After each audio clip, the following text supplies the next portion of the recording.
গ্রীষ্মকাল বা শীতকালে পাহাড়ের সৌন্দর্য অসাধারণ বললেও কম বলা হবে। তবে বর্ষার পাহাড়ও কিন্তু কম সুন্দর নয়। তবে সবাই বলে প্রথমবার দার্জিলিং যাওয়ার ক্ষেত্রে বর্ষাকালটা এড়িয়ে যাওয়াই ভালো। বিশ্বাস করো, সেই কতদিন আগে থেকে কাঞ্চনজঙ্ঘা দেখার জন্য যে অনাবিল আগ্রহ আর স্বপ্নটা ছিল তা কাল রাত্রেই ভেঙে যায়। কারণ কাল রাত্রি থেকে দার্জিলিংয়ে শুরু হয় বাঁধভাঙা বৃষ্টি। এই বৃষ্টি চলে সকাল 10:30 পর্যন্ত। আর ফাইনালি আমরা স্কুটি নিয়ে বেরিয়ে পড়লাম। এখন ঘড়িতে ওই সকাল 11টা মতো বাজে। এখন বৃষ্টিটা একটু থেমেছে। আর জানো তো, এর জন্যই সকাল থেকে মনটা ভীষণ খারাপ। প্রথমবারের মতো দার্জিলিংয়ে এলাম, তাও আবার এরকম বৃষ্টি। এখন বুঝতে পারছি জানো তো, কোনো কিছু নিয়ে না বেশি আশা করাটা উচিত নয়। আশা করলে না সেটা কোনো দিন পূরণ হয় না। যাই হোক, এখন আমরা যাচ্ছি জাপানিজ টেম্পল আর পিস প্যাগোডার দিকে। যাচ্ছি তো ঠিক আছে, তবে মনে না একটু কষ্টও হচ্ছে। কারণ বৃষ্টির জন্য আশেপাশে সব কিছুটাই ঝাপসা লাগছে, কোনো কিছুই স্পষ্ট দেখা যাচ্ছে না। কারণ জানোই তো, এখানে একটু বৃষ্টি হলেই সারা শহরটা মেঘে ঢেকে যায়।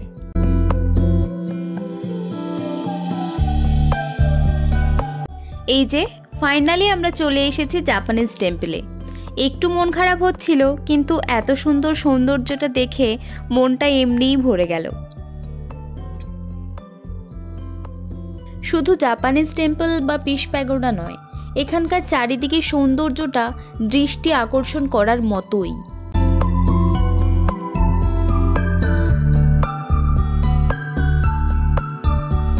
এবার আমরা যাব পিস প্যাগোডার দিকে। এত সুন্দর সৌন্দর্য আমি যে কি ভাষায় বোঝাবো, সেই ভাষা আমি খুঁজে পাচ্ছি না। ওই যে দূর থেকে দেখা যাচ্ছে পিস প্যাগোডা, চলো ওখানে যাওয়া যাক। এখানে একটু মেঘে ঢাকা তো, তাই জন্য এখান থেকে ক্লিয়ার দেখা যাচ্ছে না। হালকা হালকা ঝিরিঝিরি বৃষ্টি পড়ছে আর চারিদিকে মেঘে ঢাকা। আমি বারবার একই কথা বলছি, কারণ সত্যিই চারিদিকে মেঘে ঢাকা। তোমরা মানে ভিডিওতে কতটা বুঝতে পারছো আমি জানি না, কারণ এটা তো আমার অত ভালো ক্যামেরা নয়। মোটামুটি মানে নিজের চোখে দেখার মজাটাই আলাদা, এর ফিলটাই আলাদা। খুব সুন্দর, খুব সুন্দর। আমি তখন থেকেই একটা জিনিস মনে মনে ভাবছি আর কল্পনা করছি যে মেঘের মধ্যেই পিস প্যাগোডাকে এত সুন্দর লাগছে, তাহলে ভাবো তো একটা নর্মাল ওয়েদারে আরও কত সুন্দর লাগতো। চারিদিকটা একদম সবুজ নীল আকাশ, আর তার মাঝখানে একটা সাদা রঙের পিস প্যাগোডা, সে তো শুভ্র পিস প্যাগোডা, পুরো স্বপ্নের মতো, তাই না? কিন্তু কি আর করার। যাই হোক, মেঘের মধ্যেও কিন্তু এটা কম সুন্দর নয়। চলো ওপরে যাওয়া যাক। এখানে বুদ্ধদেব বসে আছেন। কোনটা গো? আর এই যে এখানে বুদ্ধদেব শায়িত অবস্থাতে আছেন।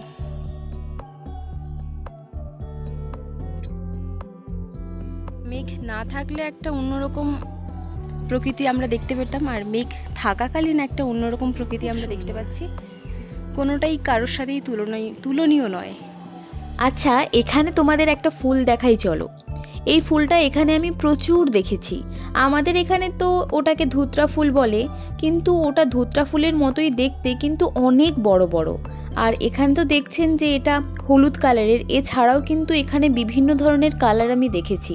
পাহাড়ে এই ফুলটাকে কি ফুল বলে সেটা যদি কেউ জেনে থাকো তাহলে কমেন্ট করে জানিও। আচ্ছা, ওখান থেকে আমরা বেরিয়ে গেছি আর এখন যাচ্ছি বাতাসিয়া লুপের দিকে।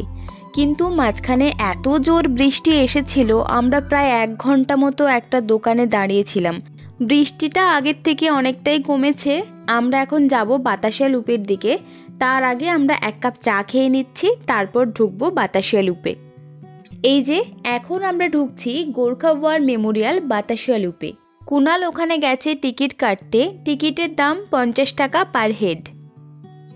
এই বাতাসিয়া লুপে ঢুকতেই যে কারুর মন এক নিমেষেই ভালো হয়ে যাবে। এই কথাটা আমি কেন বলছি সেটা তোমরা নিজের চোখেই দেখে নাও।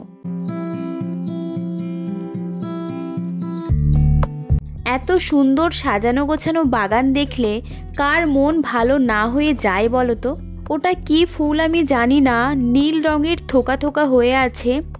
এত সুন্দর দেখতে যে কারোর দৃষ্টি আকর্ষণ করবেই।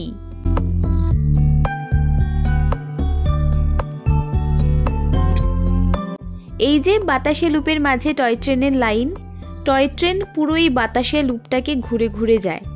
আর আমাদের এমনই ভাগ্য যে আমরা সেই দৃশ্য উপভোগ করতে পারলামই না। আমরা যখন এখানে এসেছি তখনও পর্যন্ত টিপ টিপ করে বৃষ্টি পড়েই চলেছে, তাই জন্য দেখছো সবার মাথায় ছাতা রয়েছে। এখানে এরকম ড্রেস ভাড়াতে পাওয়া যাচ্ছে, তোমরা কেউ চাইলে এরকম ড্রেস কিছু সময়ের জন্য কিছু অ্যামাউন্ট পে করে পরে ফটো ভিডিও করতেই পারো। আমারও প্রচণ্ড ইচ্ছে ছিল, কিন্তু বিশ্বাস করো এরকম বৃষ্টির কারণে সেই ইচ্ছে আমার মাঠে মারা গেছে।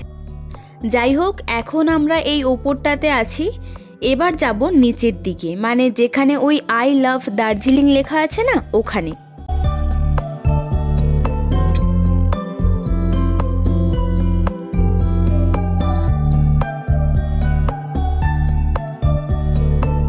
এই যে আমরা নিচটাতে চলে এসেছি, দেখো চারিপাশটা কত সুন্দর।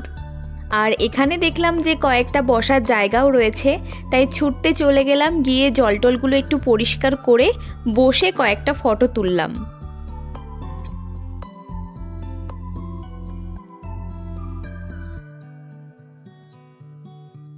আচ্ছা, এখানে বসে বসেই বাতাসিয়া লুপের এই 360 ডিগ্রি ভিউটা তোমাদের দেখাচ্ছি, তোমরা দেখো আর এনজয় করো।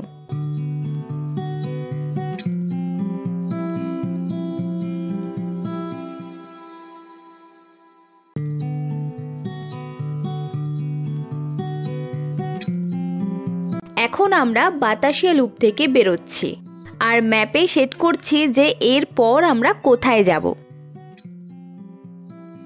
এখন আমরা যাব বুদ্ধিস্ট ঘুম মনেস্ট্রিতে। এই যে আমরা ঘুম মনেস্ট্রিতে চলেও এসেছি, আর দেখো মনেস্ট্রির ঠিক সামনে থেকেই কিন্তু টয় ট্রেনের লাইন গিয়েছে। যদিও এটা টয় ট্রেনের লাইন, তাও আমি গুনগুন করে কি গান গাইছিলাম, তোমরা একটু শোনো।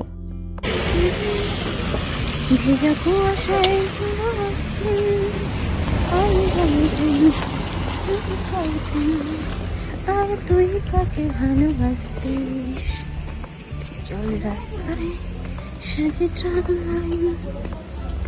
এই বৃষ্টিতে বাইকে করে দার্জিলিং ঘুরতে আমাদের কিন্তু যথেষ্ট পরিমাণে কষ্ট হয়েছিল, কিন্তু তাও যেহেতু এত টাকা খরচ করে আমরা ওই জায়গাটাতে গেছি, আমাদের স্বপ্নের একটা জায়গা, তাই জন্যই এত কষ্টের মধ্যে থেকেও একটু আনন্দ উপভোগ করার জন্যই আমি গুনগুন করে গান গাইছিলাম। এই জন্যই বোধহয় কথায় আছে যে অতিরিক্ত স্বপ্ন দেখাটা ঠিক নয়। এই ওপর থেকে ঘুরে ঘুরে ঘুরে ঘুরে এখান থেকে নেমে এসেছি। এইটা হলো কি ঘুম মনেস্ট্রি, তাই তো? কি গো? ঘুম মনেস্ট্রি। ঘুম মনেস্ট্রি। মনেস্ট্রির ভিতরে বোধহয় ক্যামেরা করতে দেবে না। আচ্ছা যাই, দেখা যাক।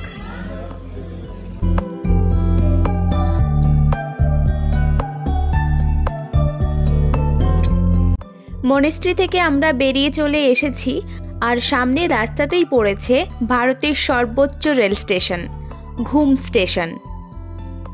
বৃষ্টি ভেজা দার্জিলিংয়ের ঘুম স্টেশন। এখন আমরা চলে এসেছি ডালি মনেস্ট্রিতে। এখানে ঢুকতে গেলেও কিন্তু টিকিট কেটেই ঢুকতে হয়, কিন্তু টিকিটের অ্যামাউন্টটা আমি ভুলে গেছি।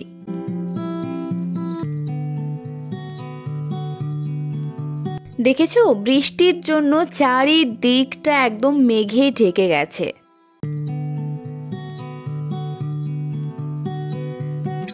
এই মনেস্ট্রিটাও ভীষণ সুন্দর। মনেস্ট্রিটা তো সুন্দর, আশেপাশের ভিউটাও খুব সুন্দর।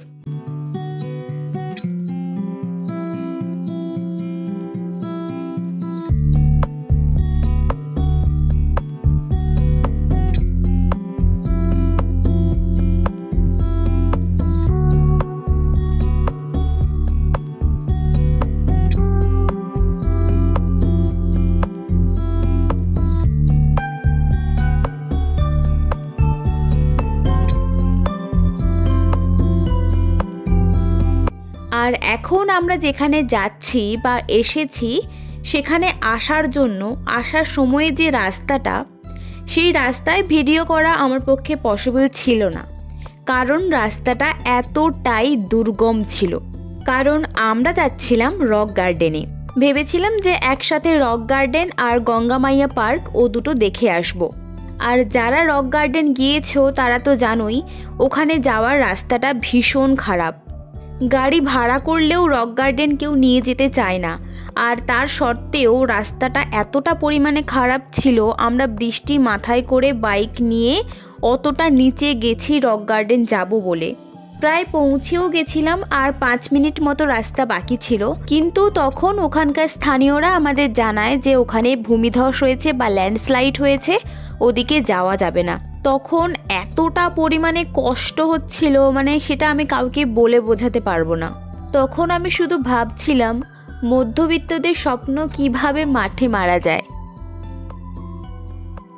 এই দেখো, কথা বলতে বলতে আমরা একটা চা গাছের ফুল তুলেছি। মাঝে মধ্যে কয়েকটা চা গাছে দেখলাম ফলও এসেছে। আচ্ছা, চা বাগানের মাঝখানে এই বড় বড় গাছগুলো কি, তোমরা কি কেউ জানো? জানলে আমাকে কমেন্ট করে জানাবে তো। ছোটবেলায় বইতে পড়েছিলাম এগুলো নাকি ছায়া গাছ। এগুলো কি সত্যিই ছায়া গাছ? যদি হয়ে থাকে তাহলে প্লিজ জানিও।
লোকে চা বাগানে নেমে কত ভিডিও করে, কত ফটো তুলে, আর আমরা এসে ঘুরে চলে যাচ্ছি। আমার অবস্থাটা একটু তুমি দেখাও প্লিজ ক্যামেরাতে। আমার অবস্থা দেখতে পাচ্ছ? আমার অবস্থা ঠিক এরকম। এই যে এখানে না চার ফুল অনেক হয়ে আছে, দেখো ফলও হয়ে আছে। এই যে ছোট ছোট গুলো ফল হয়ে আছে না, ফল ফুলগুলো দেখো ফুল হয়ে আছে, চায়ের ফল ফুল। যাই হোক, মনে অনেক কষ্ট নিয়ে আমরা ওখান থেকে চলে এসেছি আর যাচ্ছি লেবং টি গার্ডেনের দিকে। যাওয়ার পথে আমরা আগে লাঞ্চটা করব। লাঞ্চের প্রথমেই যেটা রয়েছে সেটা হচ্ছে স্যালাড, আর স্যালাডের প্রধান উপকরণ যেটা সেটা হচ্ছে শসা। শসার সাইজটা দেখেছো কত বড়? আচ্ছা, এটা কি শসা বলে না অন্য কিছু, কি জানি, আমি ঠিক জানি না। এই যে চলে এসেছে আমাদের আজকের লাঞ্চ।